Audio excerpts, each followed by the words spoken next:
Alors, bonsoir à toutes et à tous. Je suis honoré et ravi que vous soyez là ce soir, Frédéric Becbédé. J'en profite pour remercier Alina Gurdiel, votre attachée de presse, Ah, Joëlie Merten et Léa Lotz, sans qui cette rencontre n'aurait pas pu se faire. Alors, cher Frédéric, on va rentrer dans le vif du sujet rapidement. J'ai eu la chance de lire un roman français il y a quelques semaines, En avant, d'un barrage contre l'Atlantique qui vient de sortir début janvier. C'est un diptyque sur vous, sur votre histoire personnelle, sur vos souvenirs, sur votre passé. Et une fois de plus, vous êtes d'une grande lucidité sur vos forces, sur vos faiblesses. Et nous allons en parler bien entendu ce soir. Mais avant cela, pensez-vous que pour vous comprendre en tant qu'homme, mais aussi en tant qu'auteur, ces deux romans sont la seule porte d'entrée existante?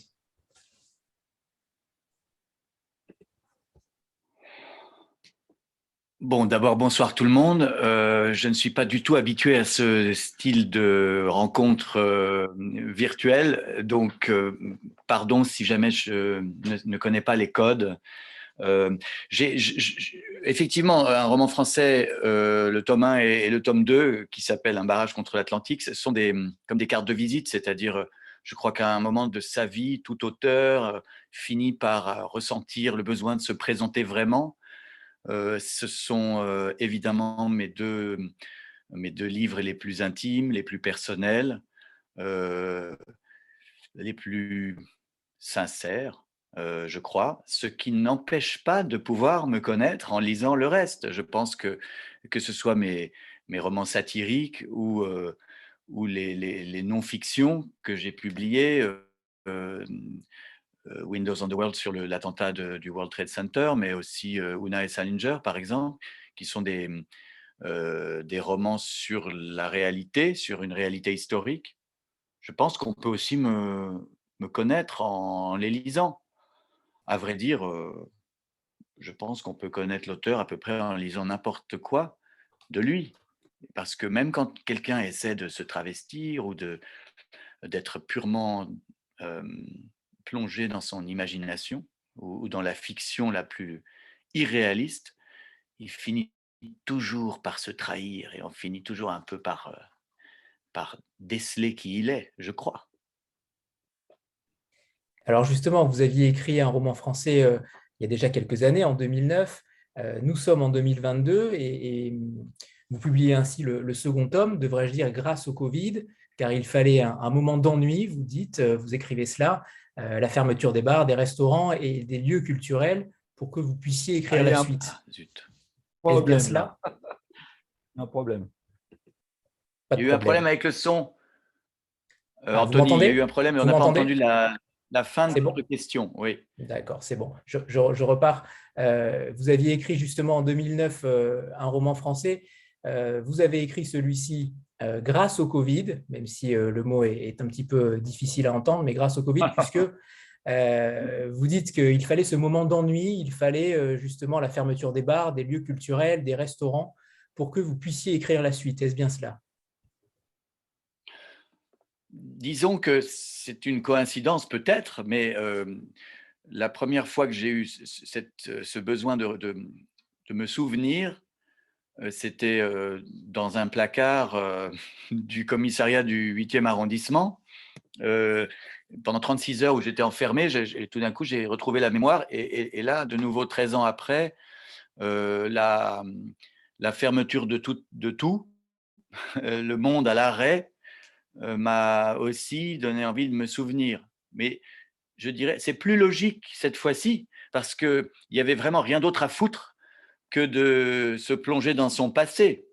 À partir du moment où tout le reste était impossible et interdit, je pense qu'il y a beaucoup de gens qui se sont réfugiés dans leurs souvenirs, ou en tout cas qui ont été un tout petit peu nostalgiques du monde précédent. Justement, sur un barrage contre l'Atlantique, vous avez souhaité déconstruire le roman, ou pourrait-on dire même anéantir le roman. Vous dites même que nous devons réinventer notre façon d'écrire pour éviter que la littérature disparaisse au XXIe siècle. C'est quand même assez puissant. Est-ce que pour vous, la littérature contemporaine est trop Ah conservatrice? oui. Oui, je le crois. Je crois qu'il y a un souci. C'est quelque chose que j'ai constaté en réfléchissant sur la littérature du 21e siècle. Dans un essai qui est paru en mai dernier, Bibliothèque de survie, je me disais, bon, au fond, moi j'ai appris le français avec la gare des Michards, donc tout était classé par siècle. Vous voyez, il y avait le 16e, le 17e, 18e, 19e, 20e. Bon, et c'est pas mal de classer la littérature par siècle parce que comme ça, on voit ce qui a changé, ce qui a évolué. C'est comment dire, une sorte d'organisation arbitraire, mais qui fonctionne pas mal. Et alors maintenant, on est dans un nouveau siècle depuis 22 ans, donc ça fait quand même presque un quart. Et qu'est-ce qui a vraiment changé par rapport au 19e et au 20e? Ben, beaucoup moins qu'en tout cas il y a 100 ans. Au 20e siècle, l'année 22 est une année de révolution totale. Enfin, c'est incroyable. Il y a eu les dadaïstes, les surréalistes, et le 20e siècle, d'ailleurs, est le siècle de remise en question de tout, de la forme, de la syntaxe, d'une sorte de réinvention complète du roman, jusqu'au nouveau roman dans les années 50. Et puis là, au 21e, on a l'impression qu'on est de nouveau revenu au roman classique du 19e, balzacien, que j'adore, hein. J'en suis un fervent disciple, mais ça n'empêche pas de se poser la question, pourquoi est-ce qu'on arrête aujourd'hui de tenter des formes nouvelles? Pourquoi on n'a plus cette envie, ce désir de tout foutre en l'air, de réinventer la manière de raconter le monde? Après tout, voilà, c'est pas interdit. D'où cette ambition complètement délirante dans ce livre-là, qui est de se dire, eh bien, les jeunes disent qu'ils n'arrivent pas à lire Guerre et paix ou Illusion perdue, hein, pour schématiser. Ils ont du mal avec les phrases proustiennes, mais toute la journée, ils lisent des SMS. Toute la journée, ils lisent des tweets. Ils lisent des petits posts. Donc, ce n'est pas la lecture le problème, c'est la durée de la lecture ou la densité des pages qui intimide cette nouvelle génération chaotique et frénétique. Mais ça n'est pas la lecture. Les phrases ne leur font pas peur. Alors, je me suis dit, ben, si je faisais un roman dont les phrases étaient distanciées, comme on nous a obligés à l'être humainement, si les phrases étaient espacées avec du blanc autour, d'abord, ça les mettrait un peu en valeur. Euh, En même temps, ça les mettrait en danger aussi. Et puis peut-être qu'enfin, on pourrait vaincre Twitter. Le but d'un romancier, c'est de gagner des guerres. Il faut combattre l'ennemi. Et aujourd'hui, l'ennemi, c'est les réseaux sociaux. Les réseaux sociaux, non seulement rendent un peu cons, mais en plus, ou agressifs, disons, mais en plus, ils prennent du temps à la lecture des romans. Donc, voilà, j'engage un bras de fer avec Mark Zuckerberg et tous ces gens qui, nous, qui nous vendent des phrases. Et moi aussi, je suis un vulgaire vendeur de phrases à la criée. Et Vous êtes un voilà, j'ai trouvé phraseur, vous dites. Pardon? Vous êtes un Un phraseur, mais oui, un phraseur, tout ce que vous voulez, bien sûr. Et donc, c'est un roman parce que les phrases, même si elles sont séparées, elles sont quand même connectées entre elles. Et puis, c'est une ambition folle. Allons-y, de toute façon, si un artiste n'est pas ambitieux, euh, qu'il arrête tout de suite. Il faut arrêter tout de suite. On doit être ambitieux. Éric? Oui, bonsoir Frédéric, on se connaît. Bonsoir. On se connaît par Laurence Biava. Bon, j'en dirai pas Oui. plus. Est-ce que tu as voulu faire œuvre de poète quelque part, de philosophe dans ton dernier livre? Parce que j'ai vu qu'il y avait pas mal de flamboyance, de fulgurance, surtout dans la première partie avec les phrases. Oui. Et est-ce que tu pourrais un jour faire comme Michel Houellebecq, te lancer dans la poésie par hasard? Alors, je suis tellement admiratif des poètes Ouais. que c'est compliqué pour moi, mais j'essaie de glisser effectivement de glisser des images poétiques dans ce que j'écris et je crois que ça fait longtemps que j'essaie. Et dans un roman français, il y avait déjà un poème au début du livre. Il y a souvent des rimes, il y a souvent des métaphores, bien sûr. Bon, bah, comme tout le Oui, bien monde, sûr. je glisse la poésie plutôt dans la prose parce que je me sens complètement écrasé par Rimbaud, Baudelaire, Apollinaire et tous les grands poètes Perse. qui nous détruisent, moi, qui me paralysent. Euh, j'ai déjà essayé hein, d'écrire de la poésie et aussi on m'avait demandé d'écrire des paroles de chansons Hmm. et j'ai jamais réussi. C'est quelque chose que je n'arrive pas à faire pour l'instant. Euh, Là, je viens de lire Les Apparitions, le nouveau entre guillemets roman de Jean-Jacques Schull chez Gallimard, qui est quelque chose de vraiment féerique, mais qui pour moi n'est pas un roman. Ce sont des petits poèmes en prose. C'est comme le spleen de Paris. Hmm. C'est vraiment merveilleux. J'espère que dans la quatrième partie du barrage, il y a une tentative de, voilà, avec ces phrases qui tout d'un coup fusionnent entre elles et les descriptions de paysages. Et j'espère que peut-être là, j'approche de quelque chose de poétique. Mais c'est, oui, j'envie beaucoup Michel Houellebecq pour ça, parce que lui, il arrive à mener de front une carrière de grand romancier et de grand poète. Et vraiment, je suis très, très envieux et peut-être un peu aigri, si vous le voyez sur ce visage, un petit peu aigri. Ok.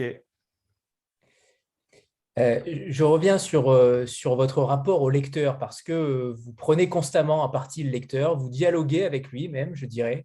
Vous dites même que la littérature est un corps à corps entre deux cerveaux, et ça, c'est plutôt intéressant.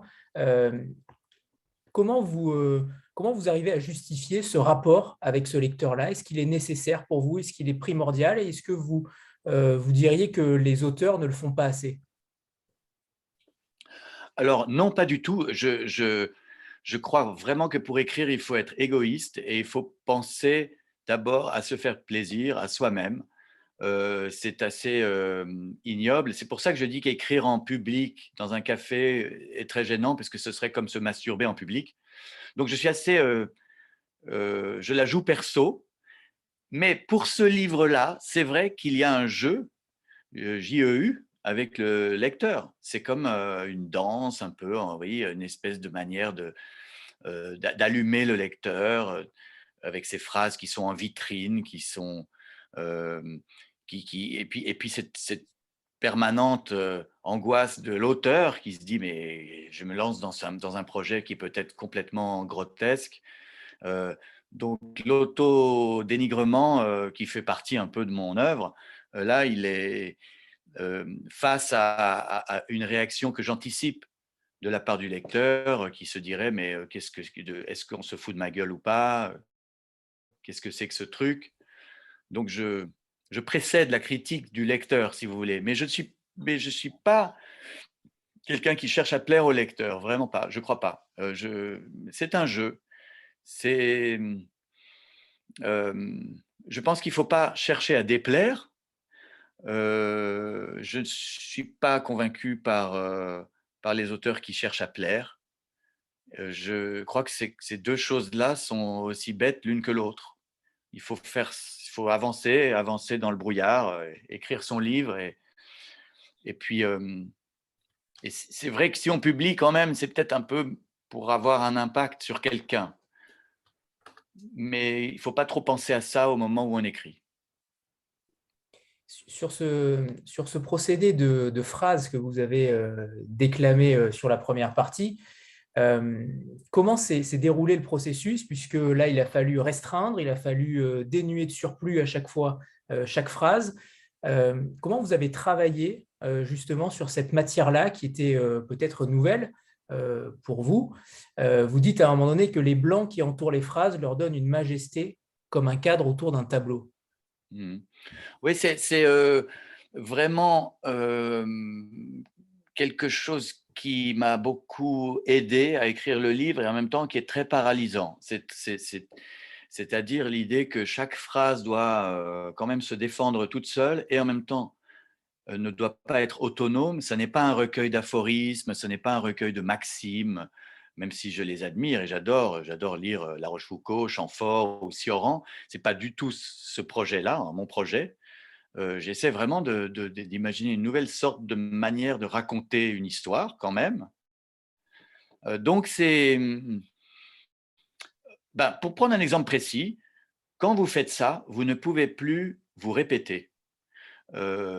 Chose que je faisais, comme font beaucoup d'auteurs, beaucoup de copains à moi. On est content d'avoir une bonne idée et donc on l'a dit une fois, puis 2 fois, puis 3 fois de manière différente et on se paraphrase et en fait on radote un peu et ça, c'est malheureux mais je ne pouvais plus le faire dans ce livre-là. Je Chaque phrase doit être quand même, je veux dire si jamais je gâtifiais, ça se verrait trop. Peut-être que je le fais quand même un peu, hein, sans le savoir, mais ces blancs qui séparent les phrases, elles vous obligent à ce que chaque phrase soit comme comme un coup de poing en tout cas une nouvelle idée. Et de ce côté-là, cette technique-là m'a protégé justement, je crois, m'empêche de cacher, je le dis à un moment, de cacher les scories dans les paragraphes, quoi. Euh, Vous êtes d'ailleurs, ce que je faisais tout simplement, c'est que j'écrivais une phrase par jour au début du livre. Donc voilà, j'avais 24 heures pour écrire une phrase, ça me paraît beaucoup. Donc c'est bien parce que ça désinhibe de se dire je dois juste écrire une phrase par jour. Et en même temps, il faut faire attention. Voilà, on peut pas. Il y a une pression supplémentaire quand on espace comme ça. Euh, et puis, qu'est-ce que je peux dire de plus là-dessus? Non, c'est pas moi qui ai inventé ça. Je veux dire qu'il y a beaucoup d'auteurs qui ont déjà, à mon avis, senti ou exploré ce système. Je leur rends hommage, je rends hommage à quelques-uns dans le livre, mais ça veut dire qu'il y a cette préoccupation dans l'air, quoi. On se rend bien compte que euh, ça devient difficile d'arriver à attraper l'attention de gens qui sont hyper sollicités.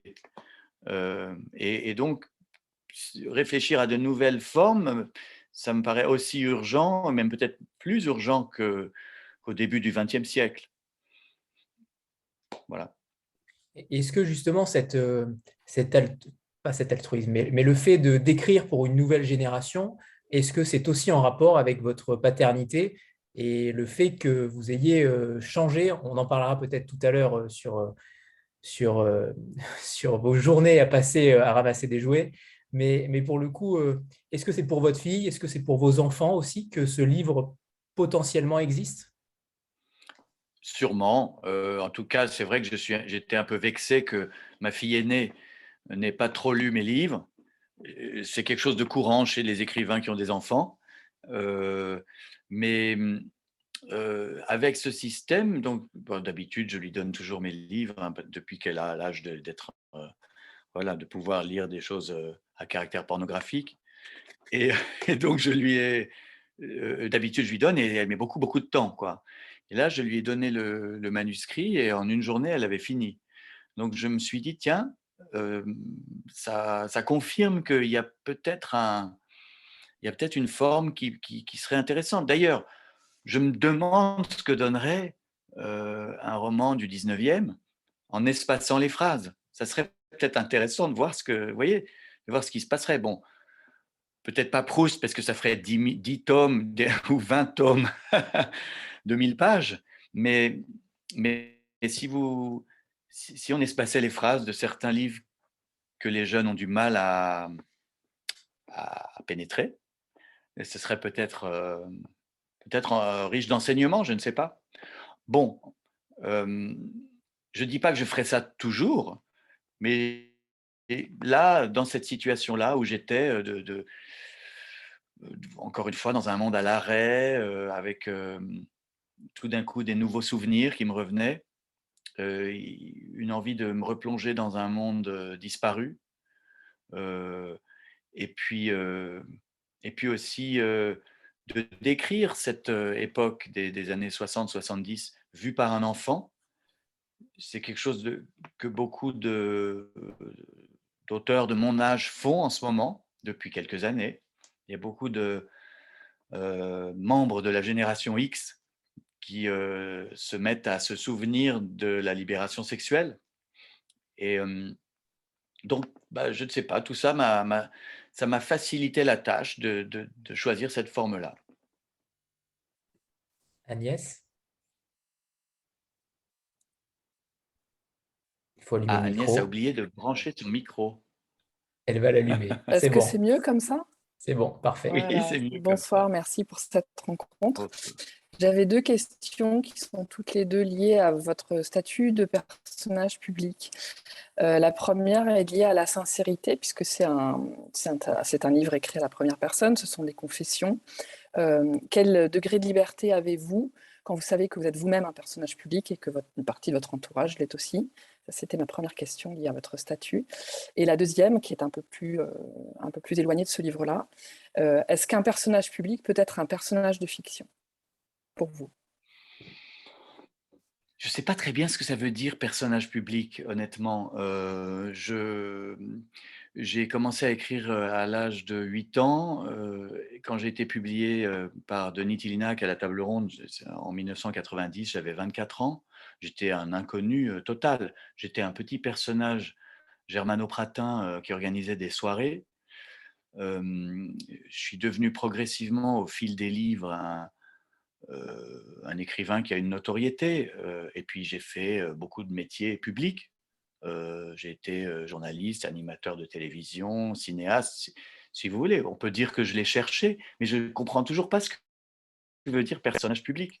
Moi, je suis un être humain, un homme qui a plus de 50 ans, qui écrit des livres depuis 32 ans.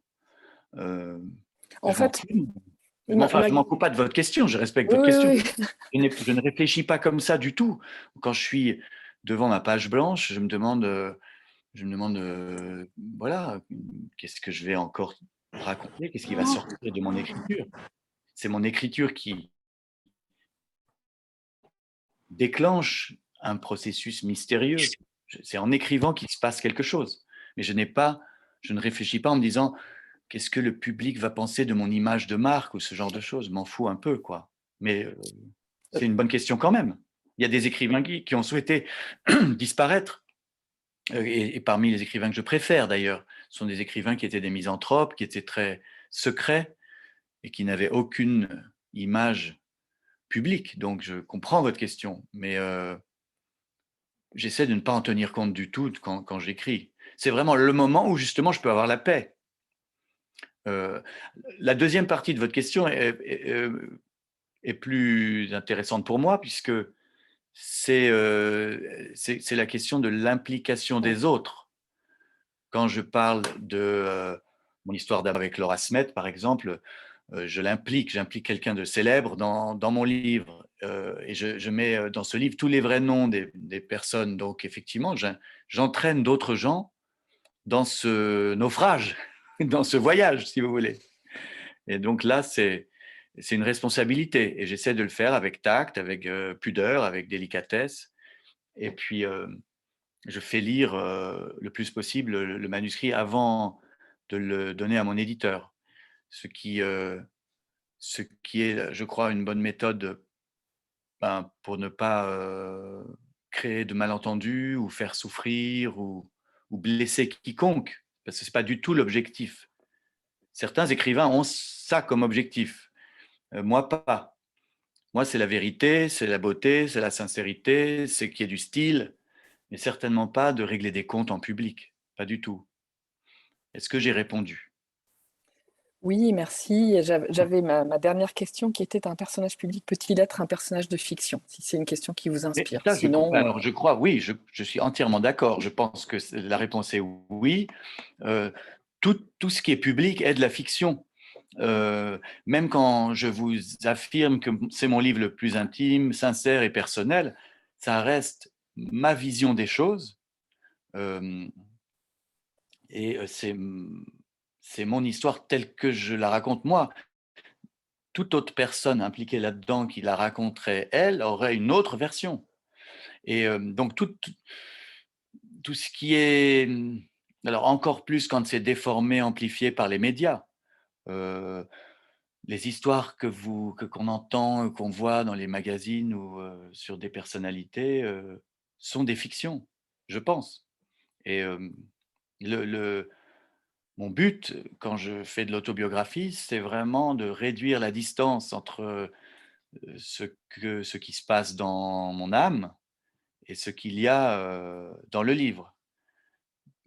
Je ne prétends pas y être arrivé, mais j'essaie de réduire cette distance. En revanche, quand j'écris des ouvrages satiriques, comme mon roman précédent, L'homme qui pleure de rire, alors là, c'est très outrancier, très exagéré, et le personnage qui ne porte pas mon nom est un double déformé par le prisme de l'énergie que j'ai au moment où je me mets en colère et où j'écris, quoi. Mais donc, non, votre question est juste parce qu'en fait, ce qui m'amuse, c'est de jouer aussi avec le personnage. De jouer avec le personnage, non pas le personnage public, médiatique, mais l'idée que nous sommes tous un personnage de roman. C'est ça qui m'amuse en fait. C'est jouer avec cette idée et m'emparer d'existences réelles, Benoît Barterotte par exemple, et en faire des personnages de roman. Comme dit Cocteau, des mensonges qui disent la vérité.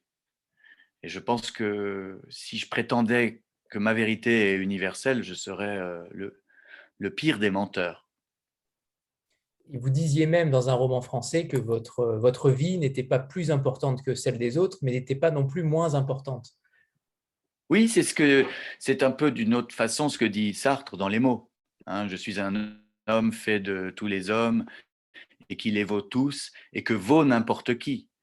Je dis ça parce que ma génération a longtemps cru, je crois, qu'elle n'avait pas d'histoire à raconter. Les gens nés dans les années 60 ou 70 ont grandi dans un monde en paix, dans une société de consommation, de confort, je parle des pays occidentaux, hein, sans guerre, sauf quelques attentats. Donc peut-être c'est mon problème, j'ai cru que je n'avais pas une vie très passionnante. Et puis, passé 40 ans et maintenant 50, j'ai quand même eu envie de la raconter, cette histoire, cette non-histoire, ou cette histoire non racontable. Et puis, au fond, quand je le fais, je m'aperçois qu'il y a quand même quelques péripéties. Il y a tout de même des mouvements de la société, des événements historiques, des traumatismes, des folies, des contradictions, comme dans toute vie, en fait. Alors voilà, on n'a pas vécu des cataclysmes, mais notre histoire mérite d'être racontée quand même. Nicolas?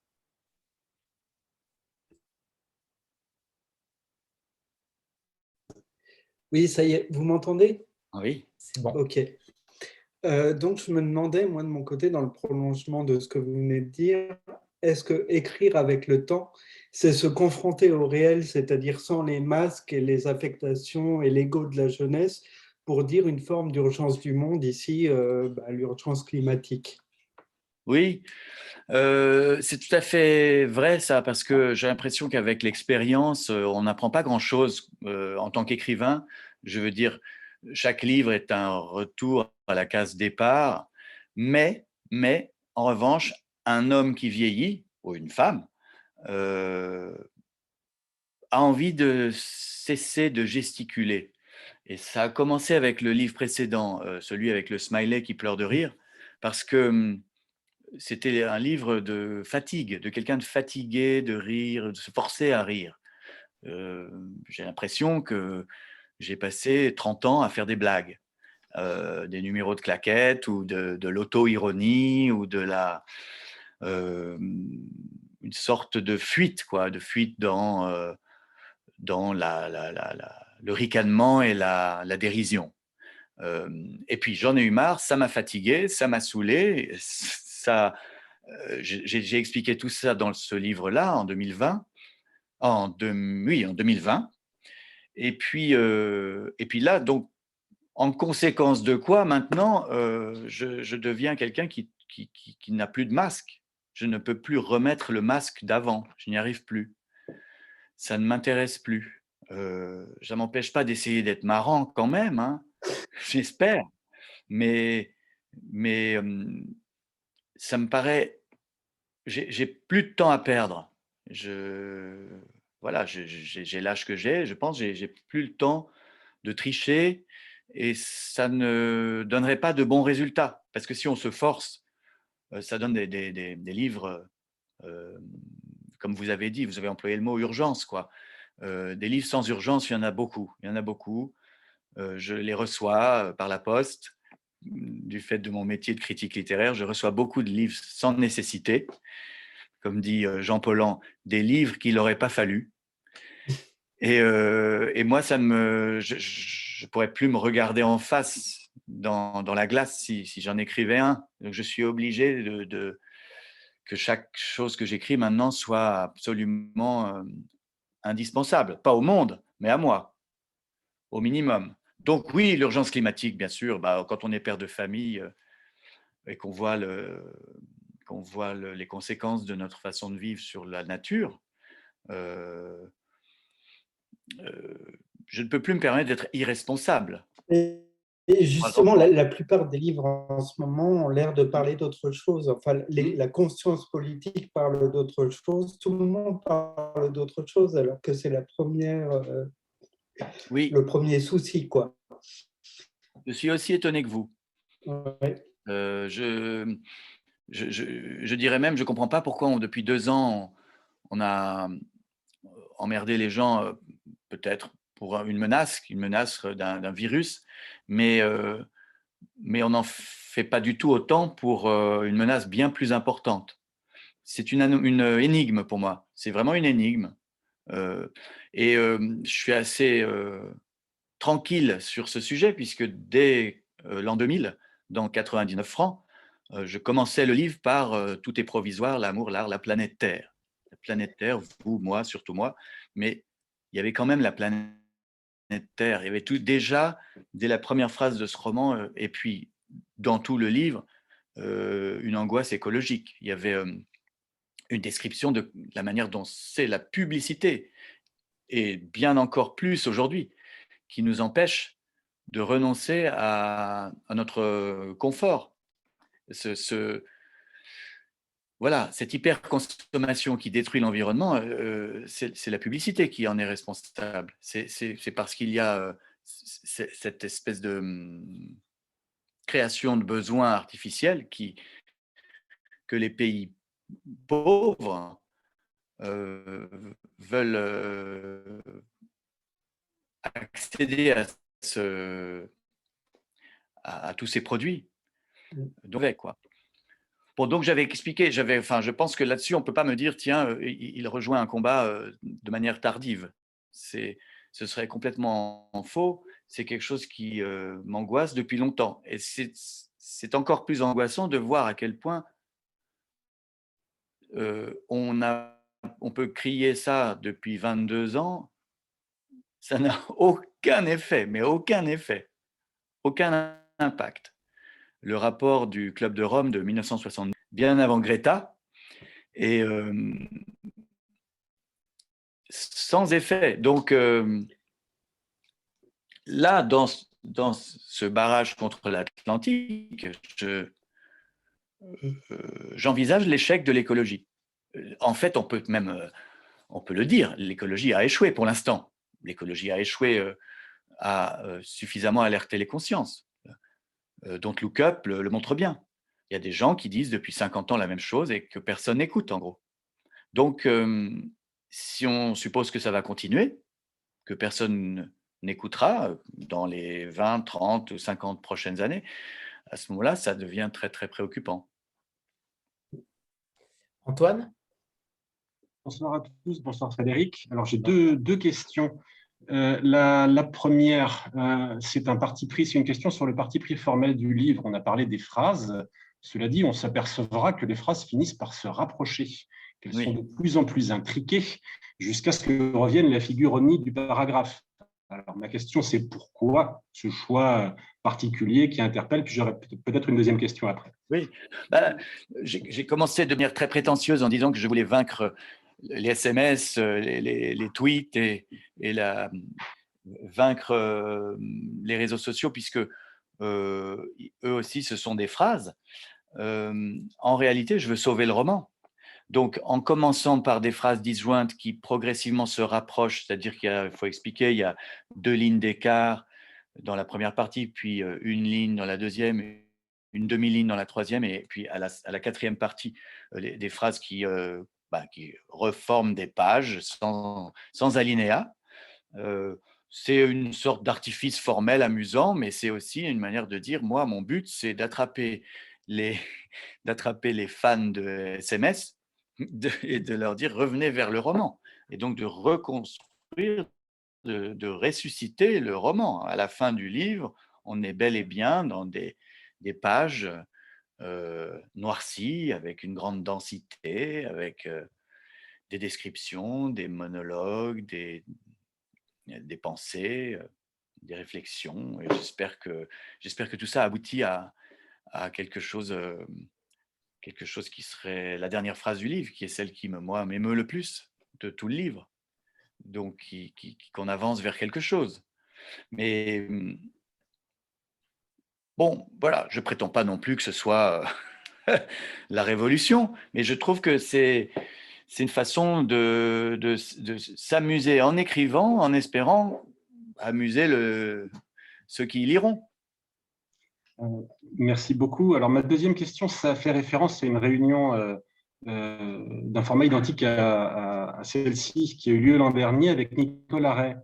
Et j'ai souvenir, comme sans doute pas mal de participants de cette réunion-là, que Nicolas Ray avait dit, en parlant de vous, Frédéric, il est doué pour la vie. Son talent, c'est qu'il est doué pour la vie. Alors moi, je vous lis et je constate que vous avez malgré tout pas mal ramassé. Je constate aussi que vous n'hésitez pas à partager quelques inquiétudes. Vous venez de les redire. Alors, comment vous l'interprétez? Est-ce que vous considérez la vie? Est-ce que vous diriez différemment, Nicolas Ray? Qu'est-ce serait que d'être doué pour la vie, selon vous? Voilà, je comprends très bien pourquoi Nicolas dit ça, parce qu'il a l'impression que je suis indestructible. Parce que c'est vrai, je ne sais pas, j'ai de la chance, j'ai un métabolisme béarnais, je ne sais pas, un ADN basco-béarnais assez solide, qui fait que je peux avoir des nuits blanches et ensuite écrire quand même un article pour le Figaro Magazine le lendemain. C'est quelque chose qui a toujours épaté Nicolas et pas mal de mes copains. Mais doué pour la vie, je crois que c'est important. Ça fait partie du boulot, je pense, d'écrivain. Il faut beaucoup vivre, il faut vivre plus que les autres pour avoir quelque chose à raconter. Et puis, je me souviens d'une citation d'un Russe qui s'appelle Sergueï Dovlatov, qui dit que les poètes doivent avoir un don de mauvaise vie. Il faut aussi savoir vivre autrement que les autres, vivre plus longtemps, plus tard. Il faut avoir une curiosité, un appétit supérieur à la norme. Mais quand je dis ça, ça n'est pas obligatoire. Il y a beaucoup d'écrivains qui vous diraient l'inverse, qui sont des gens reclus. Moi, c'est ma méthode à moi. J'ai besoin de... Je crois qu'il faut que je vive plus que les autres. C'est pas forcément d'ailleurs... L'écriture est peut-être une excuse. Hein. J'utilise cet alibi pour m'amuser plus que la moyenne, peut-être. Mais en tout cas, ce que je crois, c'est que j'ai vu beaucoup de mes amis, et je pense à Nicolas en particulier, fatigués par les excès. Et ça, comment dire, je porte une part de responsabilité là-dedans. Donc, je culpabilise. Alors, ça tombe bien, Frédéric, puisque vous allez pouvoir lui dire en direct, puisque Je m'en doutais. Nicolas est présent avec nous ce soir. C'était la surprise. Merci Antoine de me l'avoir servi sur un plateau. Nicolas, est-ce que tu es… Je te vois, mais je ne te vois pas encore avec la caméra. Vous me voyez là? C'est bon, Ah, Nicolas, on te voit. ça Salut, va? salut mon Ça va? Frédéric. Tu m'entends? Oui, je t'entends. Bon, écoute, je persiste et signe, tu es doué pour la vie. Ça doit me plaire aussi. Mais je ne suis pas très doué comme toi pour les réseaux sociaux. Alors du coup, je vais te faire un aveu et je vais te dire quelque chose que j'aurais jamais osé te dire en fait, entre nous, même à 4 heures du matin, même dans un état second, voire tertiaire. Dans ton livre, à un moment, tu évoques Radio 7, l'émission de Michel Halberstadt que tu écoutais sur WeFM. Je n'ai jamais entendu cette émission, j'étais trop jeune. Mais moi, j'écoutais Pierre Bouteiller, quoi qu'il en soit, sur France Inter. Et un matin, entre 9h et 10h, j'ai entendu, pour la première fois de ma vie, la voix de Frédéric Becbédé, qui était là pour L'amour dure 3 ans. Je suis allé acheter son livre et j'ai ressenti ce que je ressentais quand je voyais les films de Cassavetes. J'oubliais qu'il filmait le mec. Et moi, quand j'ai lu ce livre, j'ai oublié que j'étais en train de lire tellement j'ai aimé ça. Et si j'ai commencé à écrire, c'est grâce à toi. Voilà, je voulais te le dire. Après, ce que je voulais te dire, c'est que depuis que tu es à Guattari, on se voit beaucoup moins. Et chaque fois que tu sors un livre, du coup, ben moi, je me sens beaucoup moins seul parce que je prends de tes nouvelles. Et celui-ci, plus particulièrement, parce que dans Un barrage contre l'Atlantique, c'est comme si j'avais passé des nuits et des nuits entières à t'écouter, comme si j'avais été dans cette boîte de nuit en Russie, là, à Moscou, je crois, dans l'après-midi, où Le ça Gaz sent Golder. encore. Oui. C'était où? Le Gaz Golder. Le Gaz Golder, où ça sent encore le tabac froid et où ils te mettent des micros à chef, tu sais pas trop pourquoi tu es là pour l'interview. Et en fait, c'est pas du tout sur tes bouquins, c'est sur ta vie. C'est pour des détenus de justice, des gens en réinsertion, des anciens camés et tout. Et là, tu t'écroules en fait, tu vas dans les chiottes pour craquer, tu reviens, tu fais l'interview. Et j'ai ressenti ça, moi, en fait, par tous les pores de ma peau dans ton livre.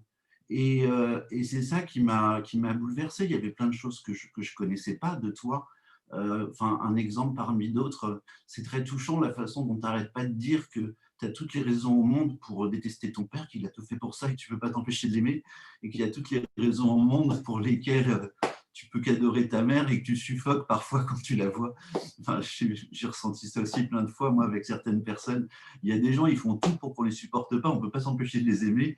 Et il y a des gens, tu leur mets 20 sur 20 et pourtant, tu as du mal avec eux. Et ça m'a bouleversé. Mais ce qui est génial dans ce bouquin, c'est qu'on n'est non plus jamais dans le pathos. Par exemple, quand tu évoques Claude Lanzmann dans Rive droite, Rive gauche, et que tu dis que Ardisson lui dit alors, vous êtes le réalisateur de La Shoah, et que Lanzmann lui répond non, non, le réalisateur de La Shoah, c'est Hitler. Moi, j'ai fait Shoah. Et ça, ça m'a beaucoup fait rire. C'est très beau. Et le personnage principal de ton livre, quand même, moi, celui que j'ai découvert, c'est Benoît.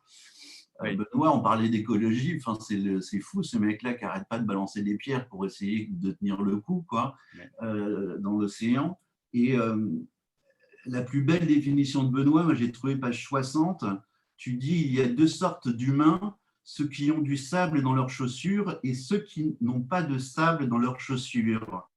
Benoît appartient à la 3e catégorie, ceux qui ne portent pas de chaussures. Et je trouve que ça, c'est… Voilà, ça m'a…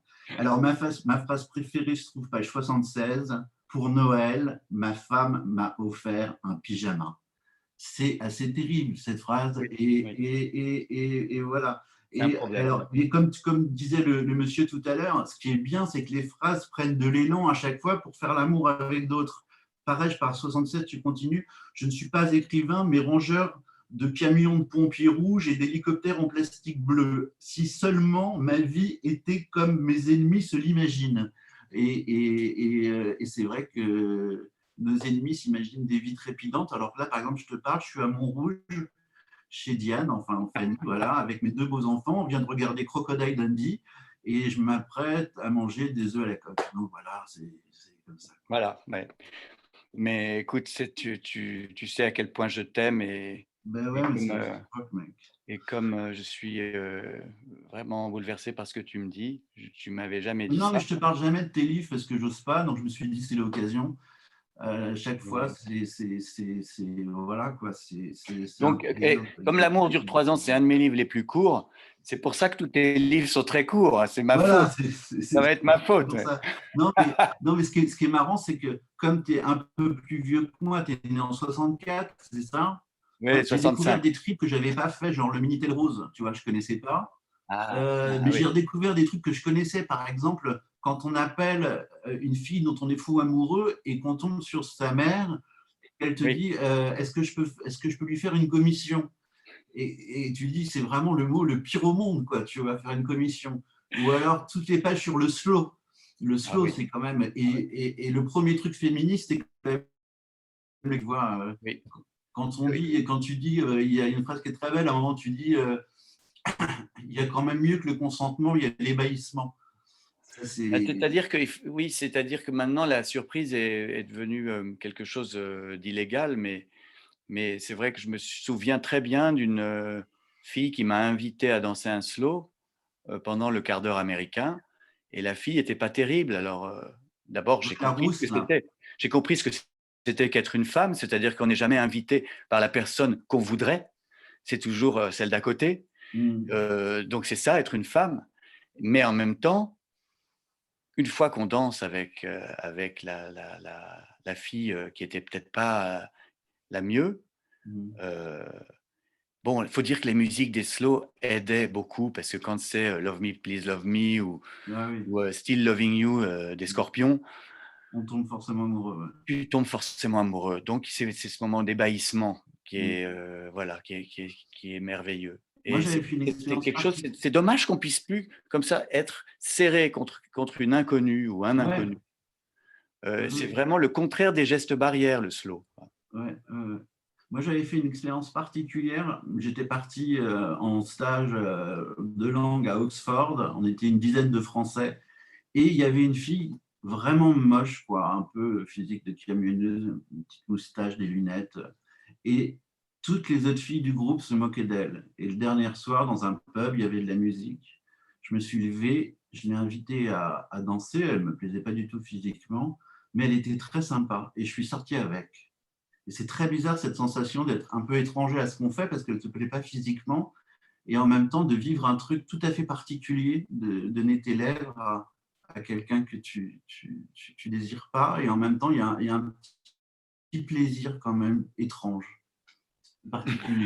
Non mais comme disait en tout cas, oui, et puis les choses arrivent. Les choses arrivent sans les planifier. En tout cas, elles arrivaient sans les planifier. Ce qui disparaît en ce moment, c'est le hasard, puisque maintenant, on peut se renseigner sur les gens avant de les rencontrer. Souvent, on les rencontre après avoir échangé des textos ou des trucs comme ça.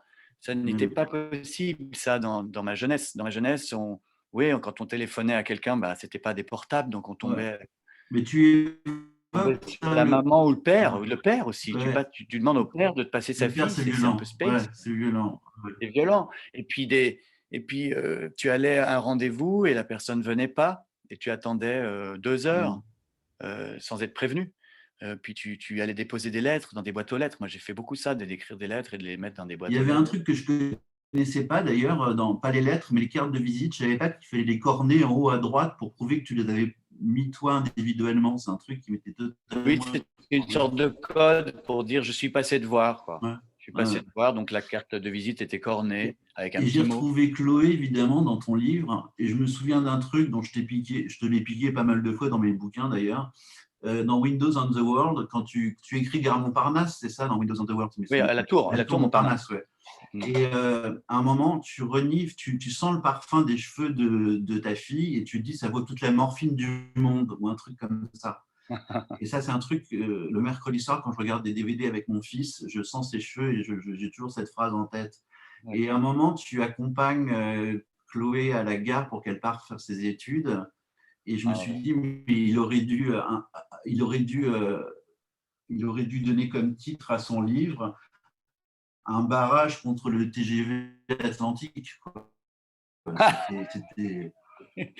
Oui, c'est vrai que là, oui, tu as envie qu'il y ait une alerte à la bombe ou une grève des cheminots ce jour-là. Et puis, c'est juste le seul piqué, et c'est naturel. C'est horriblement normal qu'on fasse des enfants qui grandissent et qu'à un moment, ils s'en aillent. C'est la pire rupture de ma vie, mais elle est la plus prévisible et la plus naturelle et la plus saine. Et c'est une douleur qui, je trouve, pas assez racontée. Tu conserves quand même, dans un endroit en banlieue parisienne, tes cartons à côté des siens pour que ça reste, quoi. Oui, c'est vrai. Dans un garde-meuble, on a encore nos affaires ensemble. D'ailleurs, elle m'a récemment demandé si elle pouvait les récupérer. Je suis en train de ralentir les choses le plus possible. Si tu veux que ça reste. Et tout à l'heure, tu parlais de Cocteau. Et ça m'a fait penser, j'ai suivi l'échange depuis le début, et ça m'a fait penser le fait que tu sois pas seulement écrivain, mais que tu aies été réalisateur, tu aies une carrière de publicitaire, tu es critique, etc. Quand on reprochait à Cocteau justement de faire à la fois des poèmes, des romans, des films, des pièces de théâtre, on lui disait, vous vous dispersez, il répondait, je ne me disperse pas, je cherche juste une place fraîche sur l'oreiller. Et je trouve que c'est un truc qui te correspond très bien, en fait. Le fait que, par exemple, tu étais sur scène au Bataclan, je n'ai pas pu aller te voir, j'étais malade, mais le fait de chercher toujours une place fraîche sur l'oreiller. Tu sais, ce qui est emmerdant avec Zoom, c'est que j'ai envie de te serrer dans mes bras. Et en même temps, c'est une bonne chose que je ne puisse pas le faire parce qu'après, je t'emmènerai boire une bouteille de vodka et ce ne serait pas bon pour ta santé. Mais... Je suis toujours au Coca Zéro, mec. Je tiens le coup. Oui, oui, bravo. Bravo. Voilà. Et je ne fume même plus des cigarettes, je fume ça maintenant. Je te signale que dans le coca, il y a beaucoup de poison. Hein. J'avais donné la composition dans 99 francs. Ouais. C'est rempli d'acide. C'est très, très mauvais pour la santé aussi. Hein. Ouais. Mais autant écoute, voilà, tu me manques. Autant que d'autres poisons, tu me manques aussi. Autant que d'autres poisons, bon ben voilà. Là, j'ai l'impression qu'Anthony, il en a marre de cette espèce de thérapie de couple là. Je vous adore. Anthony, c'est ta faute. Tu es un peu comme Bataille et Fontaine quand ils ouvrent le rideau, tu sais. Je ressens plus sa bataille. Je n'aurais rien raconté qui puisse porter préjudice. Hein. Je ressens plus à Bataille que Fontaine, mais oui. Je vais passer la parole à Joali qui avait une question. Oui, dis. Oui. Joali. Bon, le stress absolu de passer après Nicolas Ray. Bonsoir Frédéric. Bonsoir. Après ce moment culte et de nostalgie. Alors, j'ai particulièrement adoré une phrase d'une de vos interviews. Je vais essayer d'être solennelle. Vous avez dit « Je crois qu'il faudrait arriver à dissocier la beauté en littérature et l'envie de faire du bien. Ce n'est pas la mission de l'art. L'art n'est pas un Xanax. » Et ma question, elle est un peu chiante, large et métaphysique. Mais en fait, j'aimerais bien savoir pour vous, finalement, l'art, la littérature, qu'est-ce que c'est censé apporter à l'être humain et qu'est-ce que vous aimez que ça vous apporte à vous, finalement? Mais je dis, oui, quand je dis la beauté, en même temps, c'est très vaste, hein, ça ne veut pas dire grand-chose, parce qu'il faut définir ce que c'est que la beauté. Et alors là, on n'aura pas assez de 5 heures ou d'une vie pour savoir ce que c'est. Mais ce qui m'énerve, c'est qu'on cherche à être sauvé ou à aller mieux grâce à un film ou un livre. C'est vrai que ça peut arriver, ça peut être un accident positif qu'un livre vous touche et vous fasse du bien. Je pense que quand une phrase définit clairement le malaise qu'on ressent et elle clarifie un peu ce qu'il y a dans notre crâne, ça c'est bien, c'est bien. Mais ce n'est pas le but. Le but, je dirais moi, c'est le maximum de vérité, de beauté. Donc il y a à la fois d'aller au fond des choses, de regarder les choses en face. Donc ça veut dire que ça peut faire du mal aussi. Il y a des livres qui font du mal parce que voilà, c'est pas forcément, on n'est pas là pour apaiser les consciences ou soigner comme un psychanalyste, mais regarder en face la vérité. Et puis si on le fait dans une forme qui est esthétique, belle, comment dire, avec une musique, avec une voix, avec un ton, avec une mélancolie, avec une comédie aussi.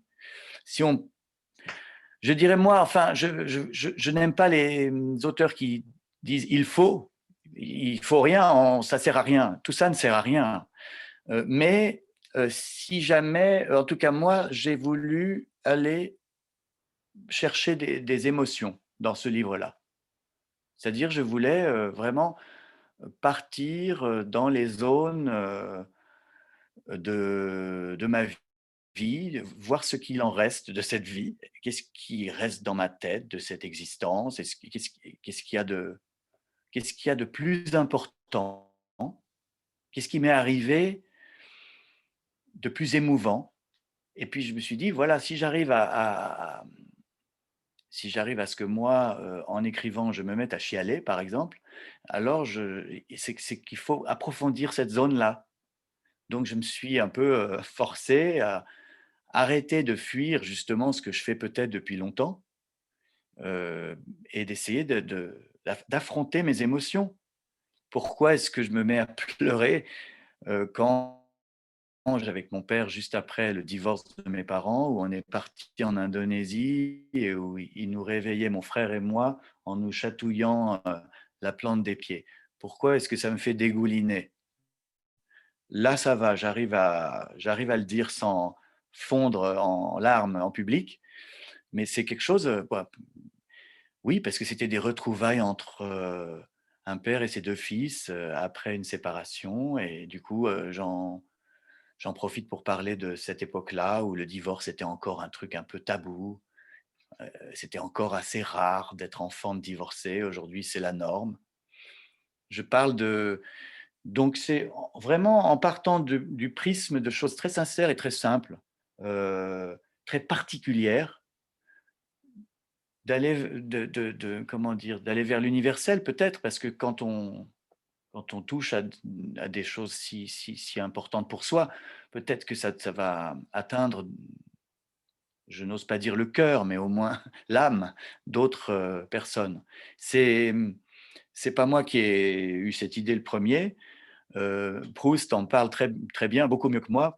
Il dit que c'est à la cime du particulier qu'éclot le général. C'est-à-dire qu'en fait, en racontant un souvenir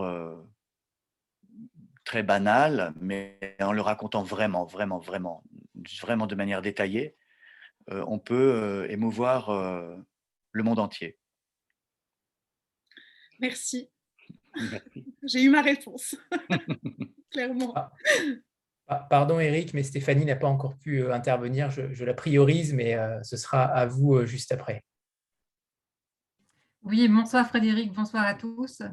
Alors moi, j'aime beaucoup le titre de votre roman parce qu'évidemment, ça fait penser à Duras et on a tous une affection forcément pour Duras. Et je me demandais déjà pourquoi vous aviez choisi de vous placer dans l'héritage peut-être de Duras, ou bien est-ce que c'est juste un jeu sur le titre?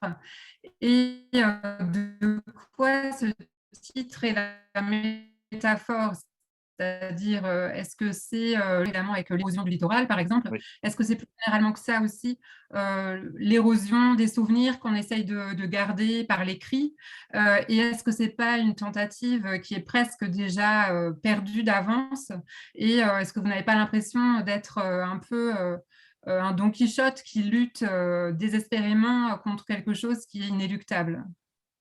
Oui, alors, votre question est tellement brillante qu'elle répond. Oui, il y a la question et la réponse est dans la question. Don Quichotte, c'est le premier grand personnage de roman moderne et c'est une parodie. C'est un chevalier fou quoi, qui se lance dans un combat absurde et perdu d'avance. C'est drôle que le roman ait été inventé par un pastiche. C'était un pastiche des romans de chevaliers, voilà, très très héroïques. Et lui, c'est l'anti-héros absolu. Il voit un troupeau de moutons, il croit que c'est une armée de soldats. Il voit des moulins à vent, il pense que c'est des géants, etc. Bon, donc c'est exactement ça. Duras, quand elle écrit en 1950 un barrage contre le Pacifique, c'est une métaphore de la colonisation et de l'échec de cette idée qu'on va s'implanter voilà, dans un pays lointain et que ce sera la France. Et donc, elle prend l'exemple de sa mère qui voulait cultiver une rizière dans une zone inondable et donc c'était un projet impossible. Elle a vu sa mère énormément souffrir de cette impossibilité et c'est probablement le meilleur roman de Marguerite Duras, qui a d'ailleurs frôlé le Goncourt, qu'elle a eu beaucoup plus tard. Un barrage contre l'Atlantique, c'est aussi fou, c'est une histoire vraie. Donc j'ai rencontré un homme à la pointe du Cap Ferret qui déverse des rochers tous les jours dans la mer devant sa maison pour protéger cette langue de sable qui devrait être sous l'eau depuis très très longtemps. Il fait ça depuis 40 ans maintenant, tous les jours.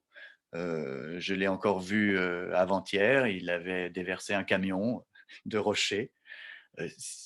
C'est aussi l'idée que l'homme est voilà, aujourd'hui confronté à ses propres dégâts sur la nature et qu'il va falloir se défendre. Si on part du principe que l'écologie a pour l'instant échoué et qu'elle va peut-être échouer, après tout, il y a une chance sur deux. Soit elle réussit à convaincre toute l'humanité de vivre autrement très vite, soit c'est foiré et à ce moment-là, il va falloir se protéger. Et ce type-là, ça fait 40 ans qu'il se protège. Ça me paraît, oui, plus qu'une métaphore, ça me paraît une avant-garde, une incarnation de ce qu'on va devoir tous faire, se transformer en survivaliste. Et voilà, donc puis j'aime beaucoup ce titre, c'est vrai, j'ai souvent volé des titres en fait à des auteurs, notamment mon premier roman c'était Mémoires d'un jeune homme dérangé, qui était un hommage à Simone de Beauvoir et voilà, ben, vous voyez, j'ai pas progressé en 32 ans de publication, je continue d'être un kleptomane de. Ben, à chaque fois que je trouve quelque chose de génial chez les autres, j'ai envie de me l'approprier. Et c'est peut-être ça d'ailleurs la vraie littérature. La littérature, c'est constamment emprunter à des gens meilleurs que soi. Mais tout en les citant, toujours. Oui, sinon ça s'appelle un plagiat et c'est répréhensible. Jean-Marc. Oui, bonsoir Frédéric. Moi, je bois du petit lait parce que j'ai l'impression d'avoir grandi avec vous. Je suis à peu près de la même époque, j'ai vécu à peu près dans les mêmes endroits au même moment. Et donc, lire vos livres depuis le début, c'est rouvrir des petits morceaux de passé et une telle sensation, avoir écrit 8 Ball de luxe dans un livre que je ne pouvais pas imaginer, mais imagine ce que ça m'a fait. Ça m'a replongé dans un passé. Ça me fait plaisir, c'est la première fois que j'ai un retour sur le flipper 8 Ball de luxe qui était ma principale préoccupation pendant longtemps. Mais je l'ai partagé et je peux comprendre ça. Je pense qu'on est peut-être que deux ce soir à le comprendre, mais je voulais vous dire que je vous comprenais et que c'était vraiment, ou peut-être plus, mais en tout cas, ça avait compté aussi. Plus sérieusement, en lisant, enfin plus sérieusement ou pas d'ailleurs, j'en sais rien, en lisant les livres depuis le début, on a l'impression qu'au début, et quand vous vous racontez, et encore plus quand je vous écoute ce soir, vous étiez finalement assez, je ne vais pas faire de la psychanalyse à deux balles, mais vous étiez assez bien dans votre époque et vous jouiez avec votre époque et vous en profitiez à fond et peut-être pas tout à fait bien avec vous-même et que petit à petit, un glissement s'est opéré et qu'on est presque à l'inverse aujourd'hui, c'est-à-dire que vous n'êtes plus tout à fait dans l'époque et vous êtes de mieux en mieux avec vous-même. Alors, c'est un peu la question de la poule et l'œuf. Est-ce que c'est le perso qui l'a emporté sur l'époque ou alors à quel moment l'époque a merdé pour vous perdre ou pour vous retrouver, je ne sais pas. Non, mais vous savez, il faut accepter l'idée que le mouvement normal de l'existence, c'est de ne plus rien comprendre à son temps. C'est ce qu'on appelle vieillir. Donc, on est dans le coup à 20 ans, à 30 ans, puis tout d'un coup, il y a des nouvelles inventions qu'on ne comprend pas. Moi, ça a été, je ne sais pas, l'apparition du téléphone portable, sans doute, quand le téléphone portable s'est mis à devenir un appareil photo, une caméra vidéo, et s'est mis à devenir un média, quoi. J'ai décroché, là, j'ai pas envie d'être, comment dire, filmé en permanence. Je pense que ça empêche la fête, parce que comme j'imagine, donc comme vous avez mon âge, donc vous savez de quoi je parle. Les fêtes n'ont plus rien à voir depuis cette invention. C'est plus du tout possible de se comporter comme on le faisait. Donc voilà, et puis sans doute on devient, voilà, passé un certain âge, un vieux con et heureux de l'être. Et c'est vrai que j'étais assez obsédé par l'idée d'être hype, d'être toujours aux bons endroits, d'être dans le coup. Mais aujourd'hui, je suis assez apaisé de ne plus l'être du tout. Bon, alors c'est peut-être dommage pour les ventes, ça se vend un petit peu moins bien, mais au fond, moi, ça m'est un peu égal. C'est le problème de mon éditeur, c'est pas le mien. Et je trouve que regarder le monde sans le comprendre est aussi intéressant. Il y a quelque chose d'intéressant d'être complètement en décalage avec l'époque, plutôt que d'essayer d'en faire partie ou d'en être, je dirais, même l'incarnation maximale. Être en décalage, être déphasé, être démodé, c'est assez confortable, c'est assez luxueux. Et du coup, se projeter dans le passé, regarder, voilà, regarder les souvenirs, les bons et les mauvais souvenirs, mais c'est comme un spectacle féerique et malsain à la fois. C'est peut-être, peut-être je vais enfin comprendre les livres de Patrick Modiano.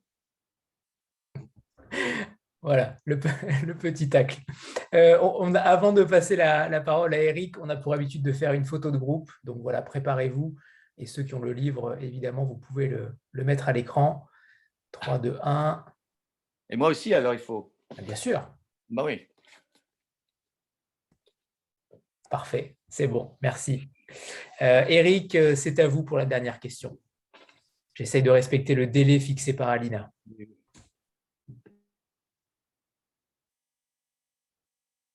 Alors Eric parle, mais je ne l'entends pas. Eric, il faut juste allumer le micro. Il a été coupé. Oui, c'est bon. C'est bon. Moi, je n'ai pas pu être dans la photo parce que j'avais oublié de prendre le livre. Il est juste à côté. Enfin bon, bref. Moi, je pense à une chose, c'est que Frédéric, il est aussi réalisateur. Est-ce qu'il a un projet pour L'homme qui pleure de rire, le smiley, là, le smiley qui fait toute la couverture du livre? Et normalement, il était prévu que tu en fasses une adaptation cinématographique de ce livre. Oui. Alors, c'en est où ce projet? C'en est que j'ai présenté une V1 du scénario et que le producteur du film m'a demandé des changements, des corrections et tout, et puis qu'après j'ai été un peu flemmard, donc je suis entièrement responsable. J'ai été un peu flemmard, mais je crois avoir trouvé maintenant des co-scénaristes pour m'aider.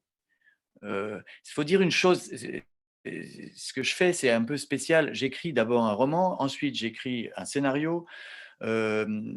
à la fin, j'en ai un peu marre de raconter la même histoire. Donc, je suis passé à autre chose. J'ai préféré écrire le barrage que réécrire en permanence cette histoire de dérive nocturne sur les Champs-Élysées entre les gilets jaunes et quelques rencontres sexy. Donc, c'est bon. J'espère qu'avec l'aide de ces jeunes scénaristes, je vais pouvoir bientôt tourner cette adaptation, parce que c'est dommage, c'est une trilogie. Octave a été joué par Jean Dujardin dans 99 francs, puis par Gaspard Proust dans L'Idéal. Ce serait quand même bien qu'il y ait un 3e tome de ces aventures. Merci. D'accord, merci. Si personne n'a d'autres questions, on va libérer Frédéric. Je vous remercie infiniment tous, et plus particulièrement Alina Gurdiel pour l'organisation aussi de cette rencontre, votre attachée de presse. Donc, merci infiniment à tous et à très bientôt. Merci Frédéric. Merci, bonne soirée, Merci bonne beaucoup. nuit, au revoir. Oui, au revoir. Et merci Nicolas pour cette magnifique surprise. Oui. I love Bonne you, soirée à Nicolas. tous, au revoir. Merci à tous. Merci Nicolas. Ouais, merci, merci infiniment. Super sympa, Merci beaucoup. Nicolas. Merci Frédéric. Merci. Au revoir tout le monde. Et merci Anthony. Oui, Merci Anthony. Merci, au revoir. Au revoir à tous. Au revoir tout le monde.